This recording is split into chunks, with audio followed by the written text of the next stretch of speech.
the northern islands were never a place full of life. But in the days of the Old Kingdom, you could find a small fisherman village in this archipelago, and the Northern Light. The Northern Light was just an ordinary lighthouse, and yet it was the only thing keeping the trade route between the Old Kingdom and the Summer Islands safe. For more than a century, this lonely lighthouse saved many ships. In this part of the world, the ocean is especially treacherous. Frequent storms rage the area, taking the ships from the course. Some of the ships are taking in the direction of the archipelago. With its many sandbanks and shallow waters, the archipelago is a death sentence for big ships, if it was not by the Northern Star. But the Civil War exploded, and with a dying kingdom, all trade routes ceased. It took years after the war's end for the ships to start sailing those waters again. But during the long years of war, the village was abandoned and the lighthouse was left unmanaged. The Northern Light went out and was forgotten. When the ships started sailing again, crossing those dangerous waters, there was no one to guide them. Many never made it to their destination, disappearing forever. Rumors start running about sea monsters and even worse things, endangering the recently re-established trade routes. But the scholars found out about the Northern Star in old books, and a decision was made. The lighthouse had to be put to work. And so, a new keeper was assigned the task of moving there. Someone had to make the Northern Star shine again. And here starts the story of Cedric, before he got to be known as the Survivor. At the time, he was still just a young and unlucky lad. This story has many different versions. That's what happens when a long time passes since the events transpire. But some texts that have survived those lost years tell about a certain Cedric, a novice at the monastery on Little Crab Sanctuary Island. And part of the story comes from Cedric's diary, found after his death. He was in the monastery for less than a year when he was sent to the Northern Islands to put the lighthouse working again. No one knows why he was chosen. He was not happy, but in the end, that didn't matter. The voyage took 3 weeks on the seaweed. The ship was on its way to the Summer Islands and was ordered to take him as close as possible to the island where the lighthouse was supposed to be. No one knew the island's name, so they named it the Lighthouse Island.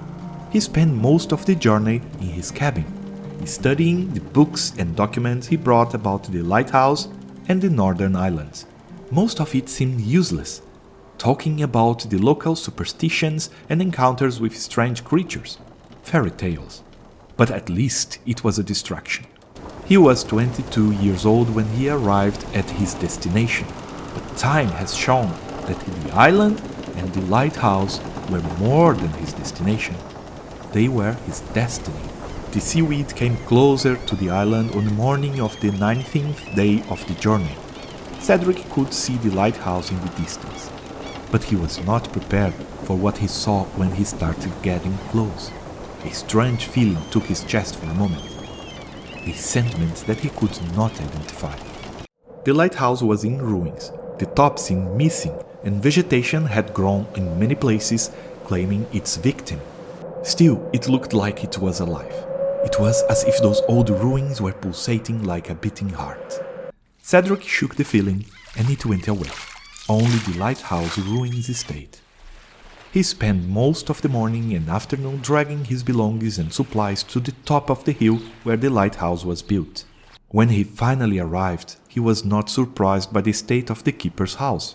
It has been decades since it was abandoned, but he was a bit disappointed. Half of the house was destroyed. He nurtured a small hope it would be in better shape. He put down his things and took a look around. Behind some rooftop debris, he found a skeleton. The vision sent a shiver down his spine. Probably was the old keeper. After a moment, he started feeling sorry for the person. Those were rough times. A sound coming from behind the crates on a wall startled him. He could not find anything though. Probably just a small animal, like a mouse or something. A thought crossed his mind. Since he put his foot on this island, he was tense and stressed. At first, he thought it was because of the adventure ahead, There was so much work to be done. Suddenly, he realized that it was more than that. Something was wrong. He couldn't place his finger on it, but something was wrong. He could feel something was out of place. He closed his eyes, and without the distractions of the mess around it, he found it. The overgrown vegetation shouldn't be there at that altitude. And that thought pulled another one. It was warm. Despite being a red night, the constant wind and the snow around him, he was feeling warm on the ruins of the house. Only this strange warmth could explain the vegetation, but the cause was a mystery. It was getting late and he hadn't eaten anything properly since breakfast, still on the seaweed. So he put a fire on the old fireplace and cooked something. He sat on an old chair, staring at the fire, waiting for the dinner. While he was there, the feeling he had when he was on the boat started growing again. He took a lantern and left the house. While standing there, feeling the snow under his feet, he looked up.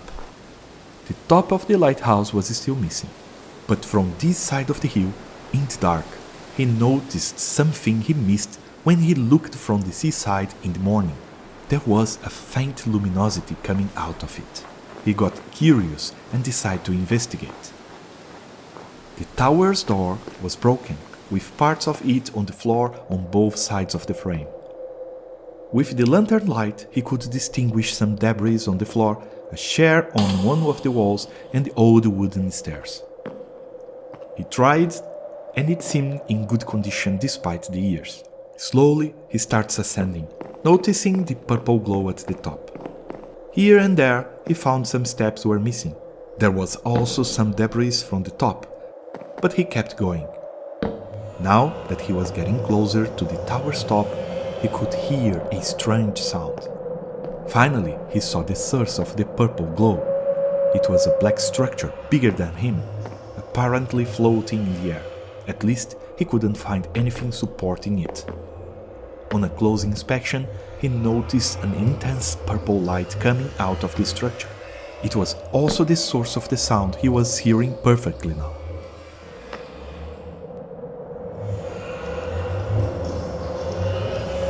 He felt the urge to touch it, and when he did, he felt his body weird, and the feeling of his body itself started vanishing until there was nothing more. He never mentioned what he saw on the other side that day, but he crossed the thin veil that is the frontier between our world and what is beyond it many times through the years. Many followed his steps, exploring the place he named Nether. Most adventurers that went there never came back. Between the ones that came back, few returned with their sanity intact. And that's how he ended up being known as Cedric, the Survivor. This story is part of a bigger universe I am creating, the Empire universe. On the previous video you can find a little bit more about it. As usual, this building is available for you to download. The link is in the description.